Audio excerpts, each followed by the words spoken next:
Kəlbəcər rayonunun Zülfüqarlı kəndi ərazisində qonur ayı görüntülənib. Bu barədə Kəlbəcər rayonunun bildirilib ki, qonur ayı Kəlbəcər dağlarında ən çox rast gəlinən və yayılmış növlərdən biridir. Qeyd edək ki, bu növə sıx meşəlik və yüksək dağlıq ərazilərlə yanaşı Tutqunçay və Tərtərçay hövzələrində də rast gəlinir. Narkotik ittihamı ilə məhkum edilən informasiya və kommunikasiya texnologiyaları üzrə tanınmış ekspert İlqar Əliyev vəfat edib.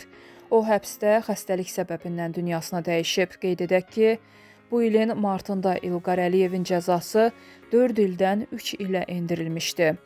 Xatırladaq ki, İlqar Əliyev əvvəllər Bakı Beynəlxalq Dəniz Ticarət Limanı Qapalı Səhmdar Cəmiyyətində İnformasiya Texnologiyaları Departamentinin müdiri, həmçinin bank sektorunda müşavir kimi fəaliyyət göstərib. O, Bakı Ağır Cinayətlər Məhkəməsinin hökmü ilə satış məqsədi olmadan külli miqdarda qanunsuz narkotik vasitə və psixotrop maddə əldə etməkdə təqsirli bilinərək 4 il müddətinə azadlıqdan məhrum edilmişdi. Məhkum həm apellyasiya, həm kassasiya şikayətlərində məhkəmədən bəraət istəyirdi.